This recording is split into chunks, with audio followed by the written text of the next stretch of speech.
हमारे हिंदू धर्म के खिलाफ जो बोले, चाहे वो चीफ मिनिस्टर हो, चाहे सीएम हो, चाहे पीएम हो, हम कतई नहीं छोड़ेंगे, मार मार के लाल कर देंगे। अगर एक ईंट भी हटाओ ना तो तुम्हें मड़ोड़ कर उसमें डाल देंगे हम। 500 साल बाद हमारे प्रभु श्री राम, हमारे आराध्य दोबारा घर आ रहे हैं। पूरी दुनिया देख लेगी, हम ऐसी दिवाली मनाएंगे। क्या नाम होगा भाई साहब? मनोज यादव। यादव जी, राम मंदिर बनना सही है गलत है? राम मंदिर हमारे आराध्य देवताओं का उनके जन्म स्थली रही है। तेजस्वी यादव 9वीं फेल है। जब खाना हो सुबह मिलेगा, दोपहर को खाना दोपहर को मिलेगा, शाम को खाना शाम को मिलेगा, रात मिलेगा, पेट भर खाना मिलेगा। आइए भंडारा मिला लगेगा, पूरा जिंदगी वही तुम्हारी बीत जाएगी। अब तो सत्ता में आओगे नहीं तुम। नमस्कार, मैं अनूप कुमार आप सभी का स्वागत करता हूं। 22 जनवरी को राम मंदिर की भव्य प्राण प्रतिष्ठा है। वहीं बिहार के शिक्षा मंत्री कह रहे हैं कि मंदिर तो गुलामी का प्रतीक है, आडंबर का प्रतीक है, तो अब वहां जाके करेंगे क्या? देखिए, इनकी जो मानसिकता है ना, शुरू से ही नीच प्रवृत्ति की रही है और इन्होंने जो कूटनीति की राजनीति करना शुरू से ही सीखा है 1947 के बाद से। चाहे इनके सत्ताधारी पार्टी जिनसे इन्होंने अलायंस बना रखी हो, इंडिया गठबंधन से, इन्होंने यही सीखी। और जो इन्होंने अभी बयान दिया ना, ये हमारे हिंदुत्व की सबसे बड़ी कमजोरी है। अगर ये किसी और धर्म पर ये बयान दे के दिखा देते तो आज ये शायद जिंदा दोबारा वापसी घर नहीं जाते। और अब हिंदुत्व अगर जाग रहा है तो मैं हिंदू भाइयों से ये कहना चाहता हूँ, संपूर्ण अपने आसपास के 2 भाइयों 3 भाइयों को भी जगाओ। और ये जो बातें कर रहे हैं और इनका लगातार विपक्षियों का बयान भी आ रहा है और कुछ आतंकवादियों का भी बयान आ रहा है कि राम ये आतंकवादी मानसिकता से कम आतंकवादी नहीं है तो क्या है? इसने जो बयान के शिक्षा मंत्री, अरे रामचरितमानस का अपमान करने वाले, मनुस्मृति का अपमान करने वाले ये आतंकवादी हैं। और उससे नीचे इनकी कोई और सोच नहीं है, उनसे भी गरीब की सोच इनकी पैदा हो रखी है इस समय। आतंकवादी शिक्षा मंत्री बन सकता है क्या? बनाया है, पार्टी ने बनाया है, जनता को नहीं पता था। और पार्टी ने जिसको वोट दिया था पलटू राम, वो खुद पलट के दूसरे पार्टी के साथ गठबंधन करके सरकार बनाते हैं। तो इससे वहाँ की जनता की वो नहीं है, यहाँ से पार्टियों की मानसिकता बता। से होगा क्या? गुलामी प्रतीक होगी, भूखमरी बढ़ेगी, भिखारी पैदा होंगे। आरजेडी के एक नेता ने, तेजस्वी यादव ने कहा था कि मंदिरों से पेट नहीं भरेगा, भूखमरी आ गई।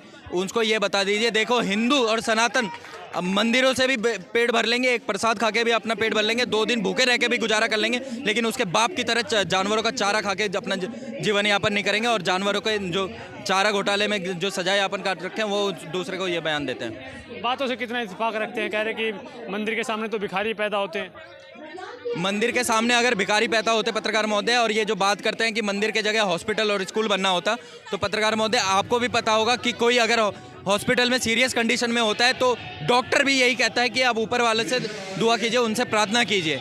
तो ये मैं उनको बताना चाहता हूँ, अगर मंदिर में सच्चे भावना से श्रद्धा रखोगे ना, जो तुम विलुप्त होते जा रहे हो ना, उसमें भी थोड़ा बहुत उत्थान आएगा और तुम्हारा शरीर भी स्वस्थ भी और मानसिकता भी स्वस्थ रहेगी। बीजेपी है जो राम के नाम पे राजनीति करती है, मन में आ रही है, उसको इन्विटेशन दे रही है, मंदिर को अपना बना दिया, भाजपा का मंदिर बता रहे हैं। देखिए, बीजेपी अगर राम के नाम पे राजनीति कर रही है, धर्म के नाम पे राजनीति कर रही है, तो सबसे अच्छा कर रही है।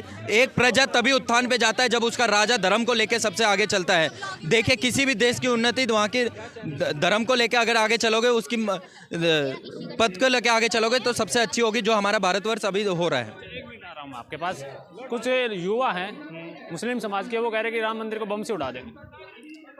ये कह रहे हैं ना, जिस दिन राम मंदिर के आसपास भी अगर ये सोच लेकर पहुंच गए ना, तो माँ कसम सर हम उसको उड़ा देंगे, सर धड़ से खत्म। धमकी दे रहे हैं? धमकी नहीं दे रहे हैं सर, राम हमारे भगवान हैं, आदर्श है हमारे। अगर उनके बारे में कोई गलत बोलेगा तो पक्का सर से सर पकड़ के कबाड़ लेंगे। मंदिर बनना सही है? क्यों नहीं सही है?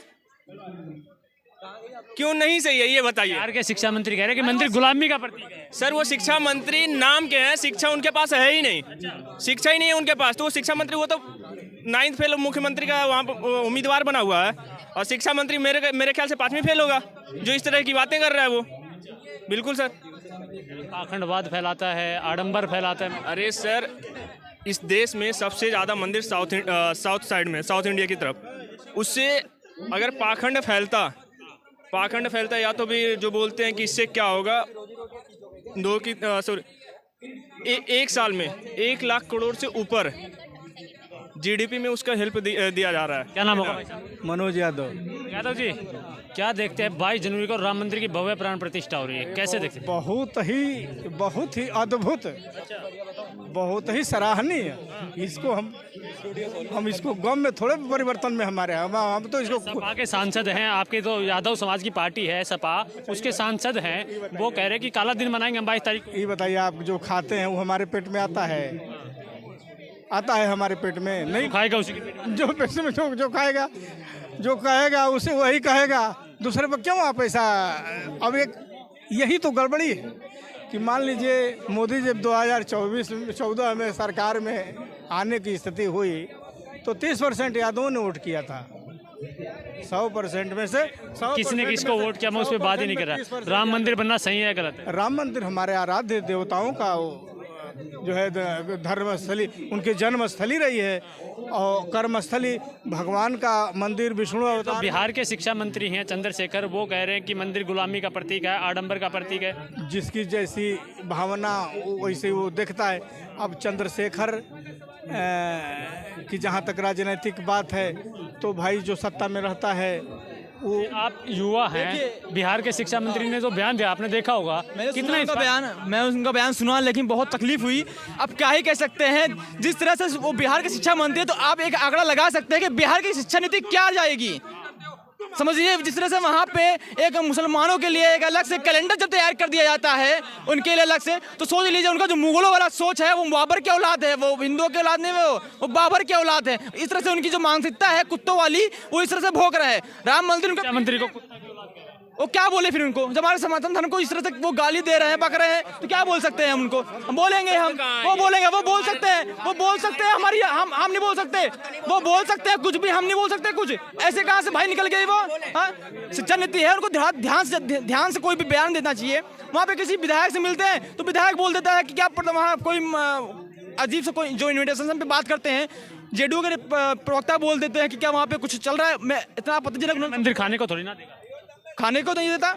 जो बाबर बना था वो खाने को दे रहा था उनके लिए, जो बाबर बना था क्या उनके लिए खाने के लिए दे रहा था क्या? वो आइए मिलेगा, पेट भर खाना मिलेगा, आइए भंडारा मिला लगेगा, पूरा जिंदगी वहीं तुम्हारी बीत जाएगी। अब तो सत्ता में आओगे नहीं तुम आओ राम मंदिर में बैठो, वहीं भिखारी के जो भिखारी है ना उनके साथ बैठो, देखो तुम्हारा जो है ना डेली खाना मिलेगा सुबह शाम। क्या करें? पेट भर के जाओगे दोनों टाइम, खाना नहीं मिलेगा। भिखारी के साथ बैठ जाओ, खाना क्या पूरा रूटीन मिलेगा। जब खाना हो सुबह खाना हो सुबह मिलेगा, दोपहर को खाना दोपहर को मिलेगा, शाम को खाना शाम को मिलेगा, रात को खाना रात को मिलेगा। लेकिन बैठना पड़ेगा भिखारियों के साथ जैसे वहाँ बैठे होंगे। अब आपको खाना है तो भैया पेट है, पापी पेट का सवाल है, कुछ ना कुछ तो करना पड़ेगा। बैठ जाना, आराम से पेट भर के खाना मिलेगा। और बताइए, बिहार के शिक्षा मंत्री वो कह रहे गुलामी का प्रतीक है, गुलामी का प्रतीक मंदिर बना के आप खुश होंगे? सर मैं एक बात बताऊं, जो जितने अनपढ़ होते हैं ना उनसे उनकी बातों का जवाब देना मतलब सर में दीवार पटकने जैसा है। उसे कुछ नहीं पता है।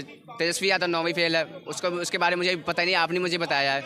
वो अगर हम जैसे लड़कों के सामने बोल दे ना, हमारे जैसे लड़कों के सामने, तो जैसे केजरीवाल के रिक्शे वाले ने झापड़ मारा था ना, हम जो सामने बोलते हैं हम पड़ी पड़ मारना स्टार्ट करते हैं। पर हमारे सामने दिक्कत ये होती है, हमारे सामने कोई बोलता नहीं है। एक शिक्षा मंत्री को थप्पड़ मार दी? बिल्कुल मार नहीं। हमारे एक बात बता दूं सर, हमारे धर्म सनातन धर्म के खिलाफ जो बोलेगा, वो चाहे चीफ मिनिस्टर हो चाहे प्राइम मिनिस्टर हो, प्राइम मिनिस्टर तो बोलेगा नहीं, मोदी तो बोलेगा नहीं, मैं दूसरी बात बोल रहा हूँ, एक एग्जाम्पल बोल रहा हूँ। हमारे हिंदू धर्म के खिलाफ जो बोलेगा, चाहे वो चीफ मिनिस्टर हो चाहे सीएम हो चाहे पीएम हो, हम कतई नहीं छोड़ेंगे, मार मार के लाल कर देंगे। बात जब धर्म पे आएगी ना। सपा के सांसद जैसे पीको रहमान, वो तो कह रहे हम काला दिन मनाएंगे, 22 तारीख को काला दिन मनाएगा पूरा। तो जिसको मनाना है मनाए, हमारे लिए शुभ दिन है। हमारे भगवान श्री राम 500 साल बाद वनवास से वापस आ रहे। कुछ कपटियों के कारण हमारे जब 14 साल के लिए गए थे वहाँ पे उसमें भी प्रॉब्लम आ गई थी। 14 साल का वनवास हुआ था, 14 साल बाद आए थे। अयोध्या ने बनाई थी पूरी दीपावली। 500 साल बाद हमारे प्रभु श्री राम, हमारे आराध्य, दोबारा घर आ रहे हैं। पूरी दुनिया देख लेगी हम ऐसी दिवाली मनाएंगे, पूरी दुनिया देखेगी। नासा की फोटो देख लीजिएगा आप 23 दिसंबर को। क्या अलग माहौल रहने वाला? अरे मैं खुद घर जा रहा हूँ भाई, मैं खुद यूपी का हूँ, मैं घर जाऊँगा, मैं इतने पटाखे लाऊंगा ना मोहल्ले वाले जल जाएंगे। पटाखे ले जाऊँ, शोभा यात्रा भी निकालूंगा मैं। जितना पटाखे जलाओगे पॉल्यूशन नहीं करोगे, पॉल्यूशन फैलाओगे। भैया जिसको पॉल्यूशन से दिक्कत है वो पाकिस्तान भग जाए। बकरीद में नहीं कोई कहता भैया जानवरों को नहीं काटना चाहिए। बकरीद में कितने अभी कुछ इसी बकरीद में मैंने खून की नदियाँ देखी हैं, तब कोई नहीं कहता भाई बकरीद में ये नहीं करना चाहिए। जिसने पॉल्यूशन का ज्ञान दिया मैं खुला कर आऊँगा चाहे जो हो। अगर पॉल्यूशन पे कोई ज्ञान देता है वहाँ पे तो क्या करें? मैं बोल तो रहा हूँ, कोई इस बार दे के दिखा दे। जब इस बार 22 जनवरी को जब दीपावली मनाई जाएगी, अगर किसी ने बयान दिया तो फिर मैं पर्सनली बोल रहा हूँ, मैं आपको खुद वीडियो भेज दूंगा कि सर मैंने इसको इस तरह करी आया, मैं खुला करी आऊँगा। मैं लोग तो कह रहे हैं बाबरी हमारे दिलों में जिंदा है, बाबरी लेके रहेंगे, बाबरी को नहीं हटने। अरे सर, तो जिस जो बोल रहे हैं ना बाबरी लेकर रहेंगे, उनको हम कह देते हैं अब वो दौर नहीं है जिस दौर में तुम आओगे और मंदिर तोड़कर उस पर मस्जिद बनाओगे। अगर एक ईंट भी हटाओ ना तो तुम्हें मड़ोड़ कर उसमें डाल देंगे हम। वो दौर गया तुम्हारा। और ये जो तुम कह रहे हो ना हमारी सरकार आएगी, वक्त वक्त की बात है, वो वक्त हम आने ही नहीं देंगे जिसे तुम कह रहे हो कि मंदिर तोड़कर मस्जिद बनाएंगे। बीजेपी है ना, अगर बीजेपी भी थोड़ी भी गलती की ना, या तो फिर हमारे विरुद्ध जाने की कोशिश की, तो बीजेपी को भी उखाड़ कबाड़ के फेंक देंगे हम। आप कह रहे बाबरी दिलों में जिंदा है, अरे सांसद सर, भी ये क्या कहते हैं, नसरुद्दीन ओवैसी ओवैसी साहब, जिसे बोल सकते हैं हम हैदराबाद के कुत्ता। सांसद को अरे सर कुत्ता है वो, जिहादी मानसिकता है। अगर वो जिस समाज से आते हैं, मतलब मुस्लिम समाज से आते हैं, वो वहाँ पे जिस तरह से स्पीच देते हैं, एक मंत्री पद पर बैठकर बोलते हैं युवाओं तुम जाग जाओ। जिस मस्जिद में हमने 500 सालों तक इबादत की है, अल्लाह की इबादत की है, वो मस्जिद तोड़कर वहाँ पे मंदिर बनाया जा रहा है। तो ऐसे लोगों को तो आतंकवादी या तो जिहादी हम कह सकते हैं। अपने समाज के युवाओं को जगा रहे तो उसमें गलत क्या कर रहे अरे हैं? सर तो अच्छे चीज़ों के लिए जगाइए ना। खान सर को जानते हैं, APJ अब्दुल कलाम थे, और भी बहुत, बिस्मिल्लाह खान थे। ऐसे से इस तरह बनाइए ना, अपने तरह जिस तरह से आपका सोच है, आपकी मानसिकता है, उसी तरह से लोगों को अगर जगाइएगा तो ये देश कहाँ जाएगा। मंदिर बन रहा है, कोई गलती वहाँ पे गलती तो नहीं किया जा रहा है, मंदिर बन रहा है, उसके कह रहे तो रहे ना गलती कर रहे हैं, क्योंकि गुलामी का प्रतीक है इसलिए गलती कर रहे हैं। ये बिहार के शिक्षा मंत्री बोल रहे हैं ना, वो खुद एक गुलामी है, कुर्सी कुमार का गुलाम है वो।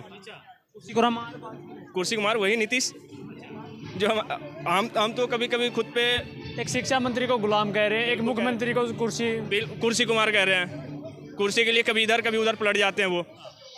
और ये जो शिक्षा मंत्री वो जो कहे हैं कि गुलामी का प्रतीक है, तो हम बता देते हैं, जहाँ पे मंदिर होता है ना, वहाँ पे एक दो नहीं हजारों, उस मंदिर से सिर्फ वहाँ पे थोड़े छोटे छोटे भी दुकान लगा देते हैं ना सर, तो हजारों परिवारों का घर चलता है, उससे घर चलता है। अगर वहीं पे गुरुकुल खुला होता है ना, तो जो शिक्षा गुरुकुल में मिल रहा है ना, वो स्कूल्स में नहीं मिलता है। स्कूल्स में या तो एक धर्म के लिए पढ़ाया जाएगा, मदरसे में आप चले जाइए, मदरसे में जाइएगा तो कुरान के सिवा कुछ नहीं पढ़ाया जाएगा। उन बच्चों से अगर वर्तमान प्रधानमंत्री का नाम पूछ दीजिएगा तो वो भी नहीं पता होगा। तो मंदिर के फायदे तो बता दीजिए एक दो। सर मंदिर के बहुत फायदे हैं सर, बहुत फायदे हैं। कौन कौन से ऐसे फायदे बताऊं जो लगेंगे? एक दो। सर पहली बात तो मंदिर से हमारे देश की GDP में बहुत बड़ा योगदान है। जहाँ पे अगर जैसे राम मंदिर बन रहा है ना, तो पूरे अयोध्या में जिस तरह से विकास चल रहा है, अभी एयरपोर्ट बना, कितना रोजगार मिला होगा, नहीं भी तो 15-20 हज़ार, इतना तो एम्प्लॉय जरूर। वो तो सिर्फ मैं बता रहा हूँ, एयरपोर्ट के अंदर जो ऑफिस वर्कर होंगे वो अलग, और जो कंस्ट्रक्शन का काम चला है वो अलग। तो सर इतने सारे फायदे हैं, गिनाते गिनाते हम थक जाएंगे। मंदिर सर अब देश में नहीं, बाहर में UAE में भी बन रहा है, मतलब कि दुबई में बन रहा है। 22 तारीख को यहाँ और 29 तारीख को वहाँ मोदी जी जाएंगे उद्घाटन के लिए। तो मंदिर, अगर मंदिर से कुछ फ़ायदा नहीं होता देश को, तो अपने देश के अलावा दूसरे देश में बनता ही नहीं। जो कहा जाता है इस्लाम का जहाँ से उदय हुआ है, सऊदी, वहाँ पे बन रहा है सर। तो हम तो चाहते हैं कि ऐसे ऐसे बहुत मंदिरें बने।